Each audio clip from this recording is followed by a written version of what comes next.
Struggle of Mankind. At the dawn of humanity, there was struggle. The act of struggle went on for 2,000 years.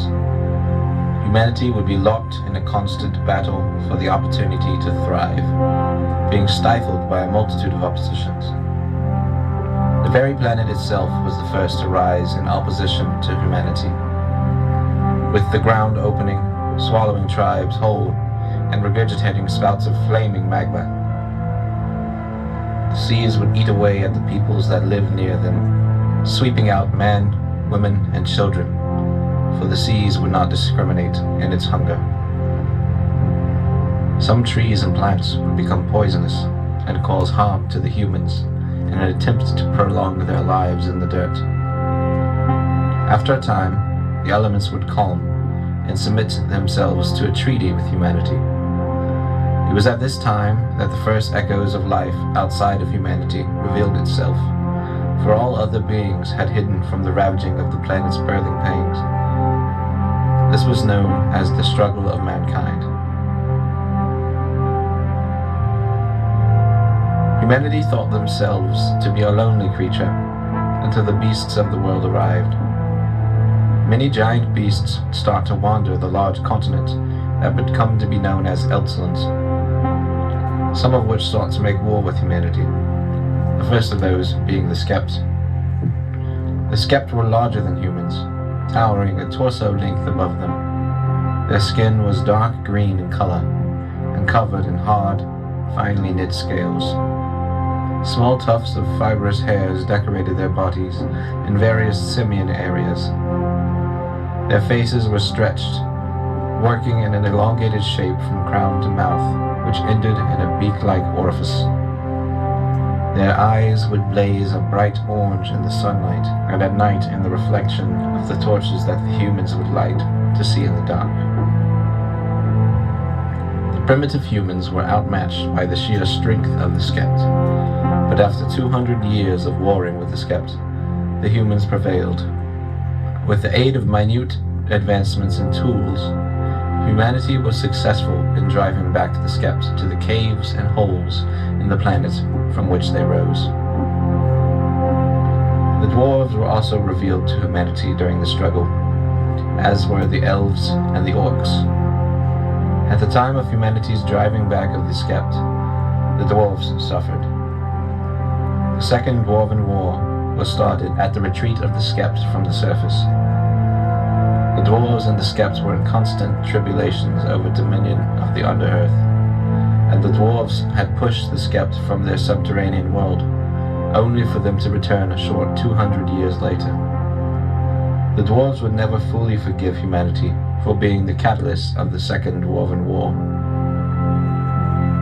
After 10 years of grueling wars, of each trying to completely eradicate the other, the dwarves would emerge victorious and ready to search the surface. The dwarves would dwell in higher Eldslands, and the elves dwelt in the Grandswoods, and the orcs would wander. After the emergence of the grand races and their settling into place, the second age of humanity would begin. The grand races discovered ways to create new life. The elves lived in nature and had an intimate relationship with it.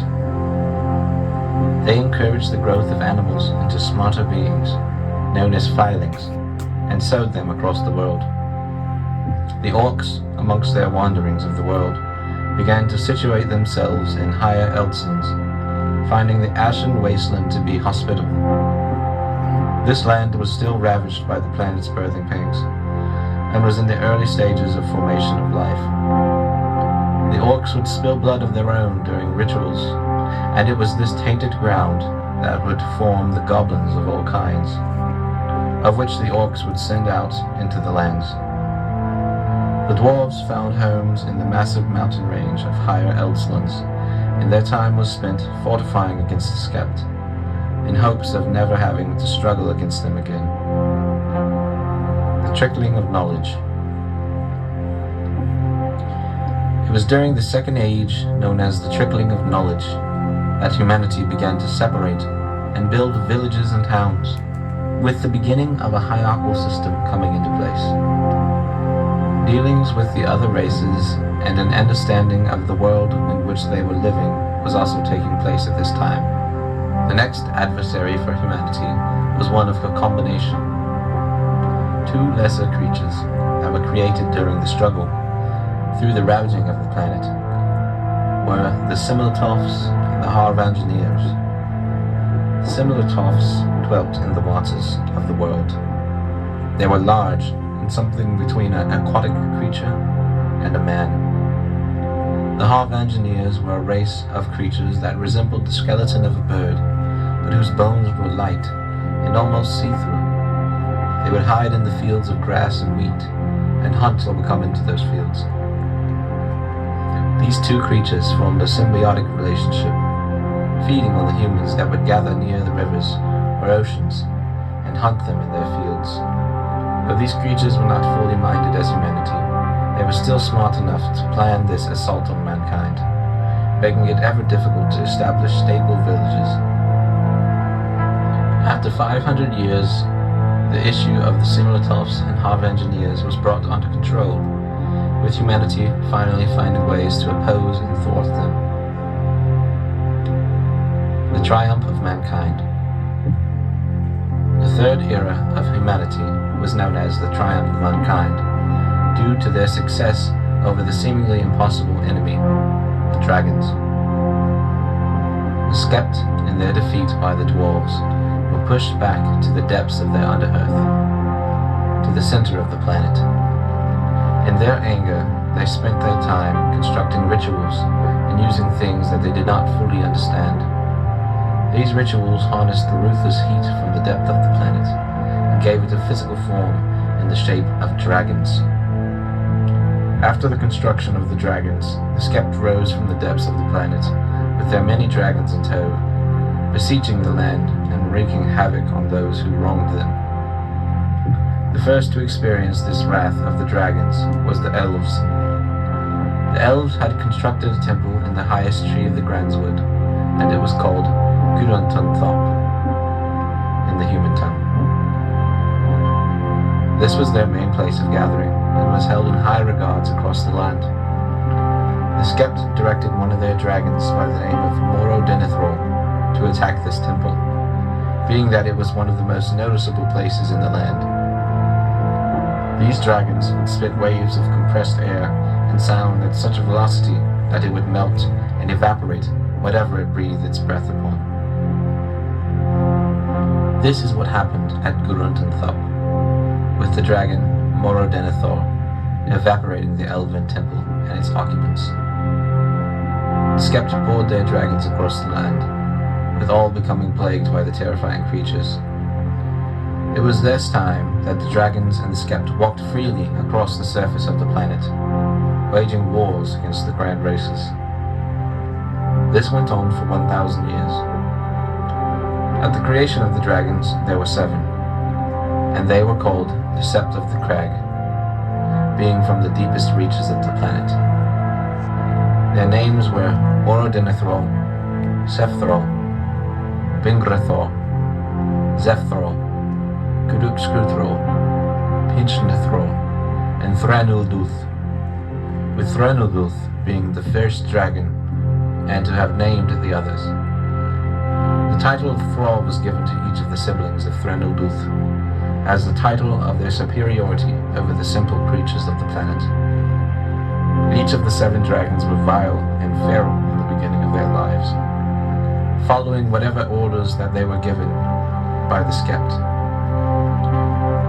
After several hundreds of years, though, the dragons would gain knowledge and wisdom, while becoming very self-centered beings, rupturing from the control of their masters and receding into the caves and keeps. From those 7 descended all other dragons. The 7, however, felt no need to create more dragons until the humans' discovery of the Skilth. It was during humanity's biggest struggle that they adapted in a new way. A man was born by the name of Kerwin. As he aged, he began to realize that he experienced the world in a way that was different than others. At first, it was small things, glimpses of things that no one else saw, feelings of intense emotions, and places with much history stored away, and an intense connection with nature. Kerwin also noticed that he aged significantly slower than the others, and it was these differences that led him to search. He would search the continent in hopes of understanding what made him different. His search eventually led him to the rumors of the Skept and their creations of the dragons. No one knew exactly how they came to be, but people would speculate at their creation being an impossible feat. It was during Kerwin's time serving in a war band that he was able to speak directly to the Skept that he was warring against. Through this, he discovered an inkling of the truth and began experimenting. After years of experimentation, Kerwin discovered the existence of what came to be known as the Skilth. The Skilth is the source of life and place where all death collects. It is simultaneously a source of energy and a plane of existence. Kerwin discovered the Skilth at age 346 and realized that it was this energy, this other plane of existence that he was connected to. Kerwin would then seek out those like him and title them wizards, training them in the understanding and using of the Skilth. It was Kerwin's understanding of the Skilth that allowed mankind the tools to bring the dragons back to the planes that they rested in before manifesting in the physical realm. It was the Skept's meddling in the natural world that led to the discovery of the Skilth and pulled forward the spirits of fire, encapsulating them in the physical form of dragons. Kerwin gifted the kings of Elsons, that being the kings of man, dwarves, elves, and orcs, a sword that was crafted and imbued with the essence of the world that was known as Sylvia. It was with one of these blades that the king of mankind, Skrolgrad, slew the dragon Morodinathrol, solidifying a companionship between the elves and mankind. At the slaying of their sibling, the Sept of the Crag began the creation of lesser dragons called wyverns, fearing that their rule of the land might be coming to an end. The War of the Crag Kings began, and by the end of the war, the dragons were forced into hiding or death. Now this is why the age is called the Triumph of Mankind.